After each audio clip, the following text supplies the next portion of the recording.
آج میں آپ کو بتاؤں اسلام کی خوبیاں. ایک ڈاکٹر ہے امریکن, وہ ابھی اسلام قبول کر چکی ہیں, لیڈی ڈاکٹر ہے. انہوں نے کہا میں نے بہت پڑھائی کی, دیکھا بہت سارا فرق یہ ہے کہ برائیوں سے ہر دین روکتا ہے, ہر مذہب روکتا ہے, بلکہ آج کے قوانین بھی روکتے ہیں, لیکن ان کے اندر دگلا پن ہے. صاف صاف میں بتا رہا ہوں, شراب اچھی چیز نہیں ہے, سارے لوگ کہتے ہیں, صحیح بات ہے, سارے لوگ کہتے ہیں. قانون کئی کنٹریز میں ہے, شراب پی کر کے کچھ بھی کرے گا تو ظاہر سی بات ہے اس پر پکڑ بھی ہوتی ہے. جگہ جگہ روڈ پر ہم دیکھتے ہیں ڈونٹ ڈرنک اینڈ ڈرائیو, شراب پی کر کے گاڑی مت چلاؤ. کیوں میاں, کیا ہوتا ہے شراب پی کر؟ ارے یہ پولیس والے تو گھس گھس کر کے منہ سونکھتے رہتے ہیں کہ شراب پیا ہے کہ نہیں ہے. رات کو ان کی ڈیوٹی رہتی ہے شراب پیا ہے کہ نہیں, ہر ایک کا منہ چیک کرتے رہے. کیوں؟ قانون کے خلاف ہے. اور گاڑی اگر چلا رہا ہے شراب پی کر کے, ٹھوکے گا, کسی کو مارے گا, خود بھی مرے گا, دوسرے کی بھی جان کو خطرے میں ڈالے گا. یہی مسائل ہے نا. ہم سوال یہ کرتے ہیں جب یہ اتنی خطرناک چیز ہے کہ کبھی بھی ایکسیڈنٹ کرتا ہے آدمی, کبھی بھی ایکسیڈنٹ کرتا ہے, کسی کو مار سکتا ہے, بلکہ پی کر کے جائے اور سیف ڈرائیونگ کر کے بھی جائے تو جا کے گھر میں بیوی کو تو مارتا ہی ہے, گھر میں پتہ نہیں کیا کیا کرتا ہے. کہا یہ تو ہوتا ہے. ہم نے کہا یہ سب لکھ کر کے لگاتے آپ ہو ڈونٹ ڈرنک اینڈ ڈرائیو, لیکن ہمیں یہ بتاؤ کہ اس کو پینے کی جگہ کہاں ہوتی ہے اور اس کو پلانے والے کو لائسنس کون دیتا ہے؟ کوئی ایک بھی شراب کی دکان کیا حکومت کی پرمیشن کے بغیر علل اعلان چلائی جا سکتی ہے؟ نہیں. میاں ایک طرف تم خود ہی لائسنس بانٹتے ہو کہ شراب بیچو, اور اس کے بعد پھر لوگوں کو پابندی بھی لگاتے ہو پینا نہیں. یہ دگلا پن, اس کو ایک امریکن ڈاکٹر نے کہا میں نے دنیا بھر میں یہ دیکھا. اب آؤ اسلام میں. میرے آقا صلی اللہ تعالیٰ علیہ وسلم نے جب شراب کی حرمت کا حکم فرمایا کہ شراب حرام ہو گئی, تو ایک قبیلہ حضور کے پاس آیا تھا. انہوں نے پوچھا اے اللہ کے نبی صلی اللہ علیہ وسلم, آپ ہمیں کن کن چیزوں سے روکتے ہیں؟ میرے آقا صلی اللہ تعالیٰ علیہ وسلم نے 4 چیزوں سے ان کو منع کیا تھا. وہ 4 چیزیں کیا تھیں بتاؤں میں آپ کو؟ یہ صحیح حدیث ہے, بخاری شریف میں موجود ہے. نبی کریم صلی اللہ تعالیٰ علیہ وسلم نے فرمایا جو 4 آلے ہوتے تھے شراب پینے کے, کوئی ایک کدو کو کاٹ کر کے بیچ میں سے اس کا پورا ایک مٹکا بنا دیتے تھے, اور ایک لکڑی کا گلاس ہوا کرتا تھا, یا پھر ایک پرانے زمانے میں کسی پھل کا ایک برتن بنایا جاتا تھا, اس میں شراب ڈال کر کے لوگ پیتے تھے تو نشہ زیادہ آتا تھا, اور عربوں کے یہاں 50-50 سال پرانی شراب پی جاتی تھی. نبی کریم صلی اللہ تعالیٰ علیہ وسلم نے شراب کے حرام ہونے کا حکم تو دیا, ساتھ میں یہ فرمایا وہ مٹکا بھی توڑو, وہ گلاس بھی توڑو, اور وہ برتن بھی توڑو, ان سب چیزوں کو ختم کرو. اب کبھی حکمت سوچو میرے عزیزو, شراب حرام ہو گئی, یہ پیالے کیوں حرام ہوئے؟ اس لیے کہ ان پیالوں کو دیکھ کر پینے والے کو پھر سے وہ شراب کی یاد نہ آ جائے. اسلام جڑ پر انگلی رکھتا ہے, اسلام بنیاد پر انگلی رکھتا ہے. یہ نہیں کہ اب تم پی کر کے آؤ تو بعد میں دیکھیں گے علاج کیا جائے گا. آج اسلام کی خوبیوں کے بارے میں, عصمت دری کے معاملات کتنے تیزی سے بڑھے ہیں پتہ ہے. آج کی رپورٹ میں آج ہی کی بات بتا رہا ہوں, یو ایس اے کی رپورٹ میں, امریکہ کے پورے اس میں پر ڈے 1700 لڑکیاں ریپ کا شکار ہوتی ہیں. یہ وہ ہیں جو ریکارڈ میں آتی ہیں, اور ریکارڈ میں جو آتی ہیں وہ 1/3 ہوتی ہیں, باقی تو ویسی ہے. اور اس میں ہندوستان میں بھی بہت زیادہ لیول بڑا ہوا ہے. ریپ ہمارے ہاں تو آپ نے دیکھے اس پر کتنے احتجاجات ہوئے ہیں. چھوٹی عمر کے نابالغ لڑکوں کو جو حکومت کی نظر میں, ان لوگوں کے ذریعے سے بھی 16 سال کا 15 سال کا لڑکا شراب پی کر کے کسی لڑکی کو اچانک اٹھا لیا, 3-4 درندوں نے مل کر کے اس کی عصمت لوٹ لی, عزت لوٹ لی, اور مار کر کے اس کو راستے پر پھینک دیا. یہ کتنے واقعات ہو رہے ہیں.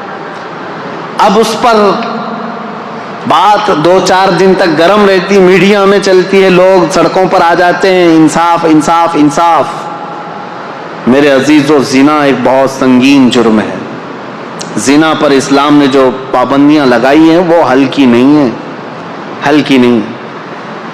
آپ میں سے کوئی بھی عزت والا، میں ان سے پوچھتا ہوں جو ہندو ہیں، جو کرسچن ہیں یا دوسرے دھرم والے، میں ان سے پوچھتا ہوں کیا تم اس بات کو پسند کرتے ہو کہ تمہاری بہن کو کوئی بھی اٹھا کر لے جائے اور اپنے بستر کی زینت بنائے؟ ہرگز نہیں پسند کرو گے، کوئی نہیں پسند کرتا اس بات کو. تمہاری ماں کو کوئی لے جائے، کوئی بہن کو لے جائے، کوئی بیٹی کو لے جائے، ہرگز تم بھی نہیں پسند کرتے. میرے دین کی خصوصیت یہ اپنی جگہ پر، میں ان سے پوچھتا ہوں تم پسند کرتے ہو؟ نہیں پسند کرتے. جب یہ اتنا گھناؤنا جرم ہے، نہیں پسند کرتے اس کو کوئی بھی، لیکن یہ کنٹینیو ہوتا چلا آ رہا ہے. کیوں ایسا ہے؟ اس کی وجہ کیا ہے؟ یہ بڑھتے ہوئے ریپ کے کیسز. میرے عزیزوں، سارے دین، سارے دھرم اس کے خلاف تو ہیں، لیکن اسلام نے جو دردناک سزا رکھی ہے وہ ایسی ہے کہ زنا کرنے والا سوچ کر کے کانپنے لگ جائے.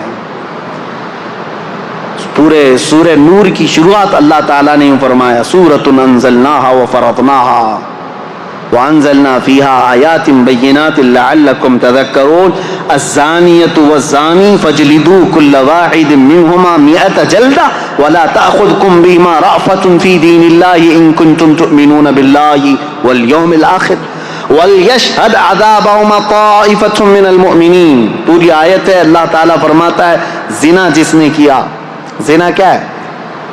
غیر قانونی کام کیا تم نے، شادی نہیں کیا تھا ایک مرد اور ایک عورت، ان دونوں نے جسمانی تعلق قائم کیا، تو اللہ فرماتا ہے اگر یہ غیر شادی شدہ ہے، غیر شادی شدہ مطلب مرد بھی شادی شدہ نہیں تھا، عورت بھی شادی شدہ نہیں تھی، ان کی شادی کی بات نہیں ہو رہی، یہ پرسنل ان کے اپنے اپنے گھروں میں شادی شدہ اگر نہیں ہے تو ان کو 100 کوڑے مارو. کوڑا جو ہے نا وہ بیلٹ نہیں ہوتا ہے صرف، یا کوئی رسی کا نام نہیں، وہ چمڑے کا بیلٹ ہوا کرتا بڑا، ایک بار آج لگ جائے تو چمڑی ساتھ میں لگ کے آ جائے. 100 کوڑوں پر تو آدمی کی موت بھی ہو سکتی ہے، بلکہ قریب موت کی ہو جاتا ہے. اور اگر شادی شدہ ہے تو کہا گیا کہ پتھروں سے اس کو ہلاک کر دیا جائے گا. سنسار، اس کو لوگ مذاق میں لیتے ہیں. آج وہ لوگ یہ کہتے ہیں اتنا خطرناک کہ کسی کو مار دیا جائے گا. ہم نے ان سے پوچھا جن کی بیٹیوں کا ریپ ہوا ہے، ان سے پوچھو معلوم کرو، تو وہ کہتے ہیں نہیں، جو ریپسٹ ہے وہ اگر ہمارے ہاتھ میں آ جائے تو اس کو جلا دیں، اس کو کاٹ دیں، اس کو مار دیں گے ہم. یہی فرق ہے تمہارے میں. اسلام ہر بیٹی کو اپنی بیٹی کی عزت دیتا ہے. ریپسٹ کو یہ جو دردناک سزا دی گئی، زانی کو، قرآن کی ترتیب سنیے، صرف اتنا ہی نہیں ہے کہ ان کو رجم کیا جائے گا یا کوڑے مارے جائیں گے، بلکہ اللہ تعالیٰ فرماتا ہے وَلَا تَأْخُذْكُمْ بِمَا رَأْفَةٌ فِي دِينِ اللَّهِ، ان دونوں کے بارے میں اللہ کے دین میں کے معاملات میں ذرا برابر بھی نرمی مت کرنا. اللہ کا حکم ہے یہ. اور پھر اس کے آگے تیسرا حکم یہ ہے وَلْيَشْهَدْ عَذَابَهُمَا طَائِفَةٌ مِّنَ الْمُؤْمِنِينَ. ایسا نہیں کہ تنہائی میں کہیں کسی روم میں لے جا کر کے مار دو ان دونوں کو. اللہ فرما رہا ہے ان کی سزا پر سارے مومنوں کو جمع کرو، سب کے سامنے سزا ہوگی. یہ سزا اتنی دردناک ہوتی ہے میرے عزیزوں کہ انسان سوچنے سے بھی کانپنے لگ جاتا ہے. یہی تو وجہ تھی کہ اسلام نے جڑ پر پابندی لگائی. اب میں آپ کو بتاتا ہوں یہ بڑا گناہ ہے، بڑی سزا ہے. وہاں تک پہنچے ہی کیوں؟ ہم سزا دیں ہی کیوں اتنی بڑی؟ اور یہ آدمی وہاں تک جائے ہی کیوں؟ زنا ہوتا ہی کیوں ہے؟ زنا تک پہنچتا ہی کیوں ہے؟ اس کے لیے اب میں اسلام کی خصوصیت بتاتا ہوں. سوال یہی تھا نا کہ اسلام کو ہی کیوں فالو کریں؟ سوال یہی ہے نا اسلام کی پیروی کیوں کریں؟ اب سنو، تم تو اب زنا کے بعد ہو سکتا ہے قانون لگاؤ گے ریپسٹ کے لیے یہ ہے 10 سال کی سزا، 18 سال کی سزا، کسی کے یہاں 14 سال کی سزا. نابالغ بچی کے ساتھ ہو جائے تو اس کو عمر قید کی سزا. سزاؤں کا نفاذ یہ تو بعد میں ہوگا، اور تم تو یہ پہلے سے سوچ رہے ہو یہ کر کے آئے گا تب یہ سزا ہوگی. اسلام کیا کہتا ہے؟ وَقُلْ لِلْمُؤْمِنِينَ يَغُضُّوا مِنْ أَبْصَارِهِمْ. اے محبوب اپنے غلاموں سے فرما دیں اپنی نگاہیں نیچی رکھیں. زنا تک جاتے ہی کیوں؟ وَلَا تَقْرَبُوا الزِّنَا إِنَّهُ كَانَ فَاحِشًا. اللہ فرماتا ہے زنا کے قریب بھی مت جاؤ، وہ بہت بڑی بے حیائی. اور رب تعالیٰ نے صرف مومن مردوں سے نہیں فرمایا وَقُلْ لِلْمُؤْمِنَاتِ يَغْضُضْنَ مِنْ أَبْصَارِهِنَّ وَيَحْفَظْنَ فُرُوجَهُنَّ، اور اے محبوب مومنہ عورتوں سے بھی کہہ دیں وہ اپنی آنکھیں نیچی رکھیں، اپنی شرمگاہوں کی حفاظت کریں. وَلَا يُبْدِينَ زِينَتَهُنَّ، اے محبوب ان سے کہہ دیں اپنی مومنہ عورتوں سے، امتیوں سے، کہ وہ اپنی زینت کا اظہار نہ کریں. یہ قرآن کا حکم ہے. عورت اپنی زینت کا اظہار کس کے پاس کر سکتی ہے؟ الا لبعولتہن، اپنے شوہروں کے پاس، او آبائہن، اپنے باپ کے پاس. یہ جن لوگوں کا ذکر آیا ہے قرآن میں ان کے سامنے، اپنے بیٹوں کے سامنے، اپنے بھانجوں کے سامنے، اپنے بھتیجوں کے سامنے، بس ان کے علاوہ کسی کے سامنے عورت اپنی زینت کا اظہار نہ کرے. اب مجھے بتاؤ اسلام نے کہاں روک لگائی ہے؟ جہاں سے شروعات ہوتی ہے. النظرۃ سہم من سہام الشیطان. اے نوجوانوں توجہ سے سن لو، میرے آقا صلی اللہ علیہ وسلم نے فرمایا نظر جو ہے شیطان کے تیروں میں سے ایک تیر ہے.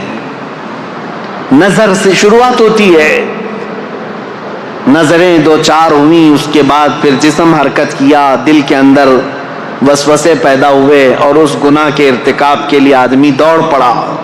لیکن شروعات ان آنکھوں نے کی تھی اور قرآن نے وہیں پر پابندی لگائی تھی. یہ میرے دین کی خصوصیات ہے. تم پوچھتے ہو اسلام کو یہ فالو کیوں کرے؟ یہ جرائم کو، کرائم کو ایسے روکتا ہے جہاں سے اس کی شروعات ہوتی ہے. جہاں چشمہ پھوٹنے والا ہے وہیں پر بند باندھ دو. پانی بہ جانے کے بعد گٹر بند کرنے سے کچھ نہیں ہونا. جہاں سے سوتا پھوٹا ہے اسی کو روکنا ہے. اسلام وہاں پر بند باندھتا ہے. نظروں کو نیچی رکھو. چوری پھر بھی گھٹتی نہیں. آج چوری کا آپ یہ دیکھیں ریشو تو کم نہیں ہوا ہے، بڑھتا ہی جا رہا ہے. چوروں سے کیسے چھٹکارا حاصل کریں؟ اسلام نے اس کے لیے بھی حل بتایا. چور جو چوری کرتا ہے ضرورت کے تحت ہوتا ہے.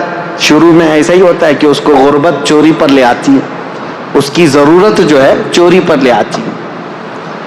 یا تو گھر میں کوئی چیز کی کمی. شروع کی بات، پیشہ ور چور کی بات الگ ہے. جس کا پیشہ بن گیا، عادت بن گئی، وہ بعد میں ہوتا ہے.